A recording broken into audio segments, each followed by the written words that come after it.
This program provides education, not advice. Sponsors pay a fee for endorsements and interviews. See the truthayf.com disclosure page for details. This is where technology, innovation, and personal finance come together. This is the truth about your future with Rick Edelman. Brought to you by Global X ETFs, dedicated to providing investors with unexplored intelligent solutions. And by Presidio, offering a digital vault where you can collect, protect, and share all your important people, places, things, and documents with all the key people in your life. Start for free at Presidio.com. It's Thursday, August 31st. Why haven't we been able to cure Alzheimer's disease yet? Well, one big reason is that it's very difficult to get drugs into the brain. There's something called the blood-brain barrier.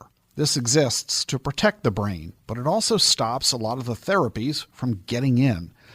You see, most drugs get introduced into our bodies into the bloodstream, or from a pill that you swallow, or from a mist you inhale, or a liquid that's injected into your arm, or whatever.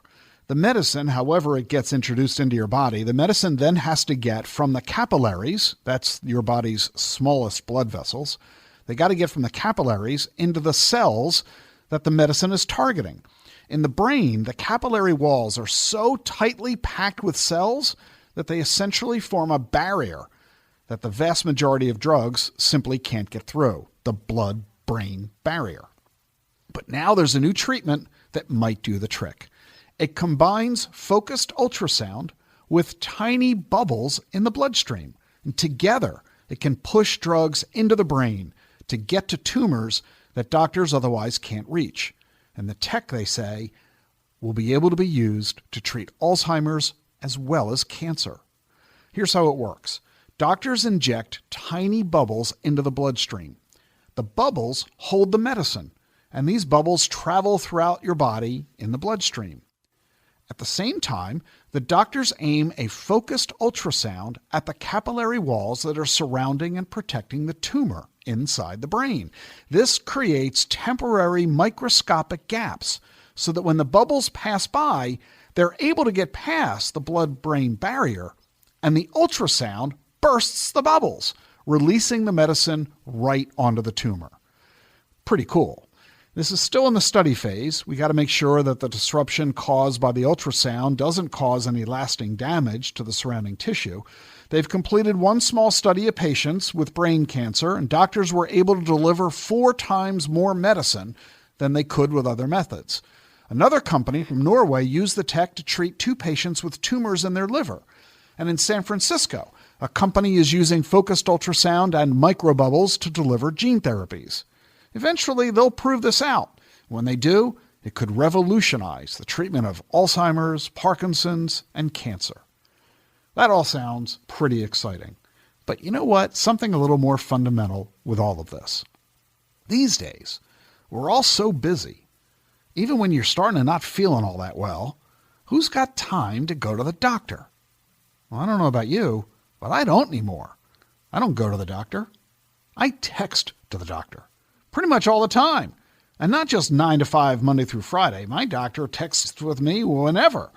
Doctors, nurse practitioners, even insurance companies, they all love telemedicine and digital health technology. It leads to better patient care that keeps people healthy. That is how we control healthcare costs.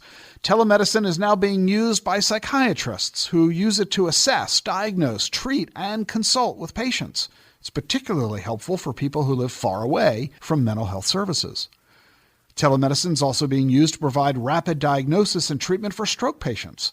Telestroke connects emergency physicians with neurologists and stroke specialists who can evaluate the patient's symptoms, review imaging studies, and recommend treatment. And you've got something weird on your skin today? With teledermatology, you can send photos of your skin to a dermatologist for diagnosis. Maybe an office visit isn't needed. Oncologists and cardiologists, they're using telecon for remote consultation, monitoring, education, and support for patients. Doctors can monitor ECGs remotely. You get faster care and better treatment. We are rapidly advancing the treatment of healthcare. This is not only great for us as patients and caregivers, it's great for us as investors too. Just imagine the investment opportunities. And you can indeed invest in this trend using the Global X Telemedicine and Digital Health ETF. The symbol is EDOC. It invests in companies in telemedicine, healthcare analytics, and connected healthcare devices, including administrative digitization. The fund tracks the Selective Telemedicine and Digital Health Index. It's passively managed. I like the fund because it invests in companies that are removing inefficiencies in the delivery of healthcare. That not only lowers the cost of care, but it makes it available to more people, especially for those in underserved markets where it's hard to find doctors. Telemedicine is projected to grow 20% a year for the rest of the decade to $500 billion. I don't have to tell you how big the healthcare business is. Okay, I will. Here in the U.S., we're spending $37 trillion a year just on chronic illness. If we attack these costs with new tech, wearable tech, artificial intelligence, machine learning, and more, digital health companies can cut costs while improving patient care. You can invest in this trend with the Global X Telemedicine and Digital Health ETF, symbol EDOC, E-D-O-C. If you're an investor, talk to your financial advisor about this. If you are a financial advisor, talk to your contacts at Global X or visit globalxetfs.com. Links in the show notes. You know, I like to talk about the things that matter most, so I encourage you to listen to my wife Jean's podcast, Self-Care with Jean Edelman. Her new weekly episode comes out today. Jean shares her experience and knowledge with you on self-care, mindfulness, and overall wellness. You can listen to Jean everywhere you get your podcasts, and you can also subscribe to selfcarewithjean.com. The link is in the show notes. Have a great holiday weekend. I'll be back with you on Tuesday. Where do you store your important documents? How do you keep track of what you have or where it is? Use Presidio, the digital vault where you can collect, protect, and share all your important people, places, things, and documents with all the key people in your life. What you have and where you have it. You'll always know where your valuable information is kept, and you can easily and securely share your info anytime with anyone you choose. Try Presidio free today at Presidio.com. That's Presidio.com. Presidio. Buzz around artificial intelligence is seemingly everywhere. Is your portfolio keeping up?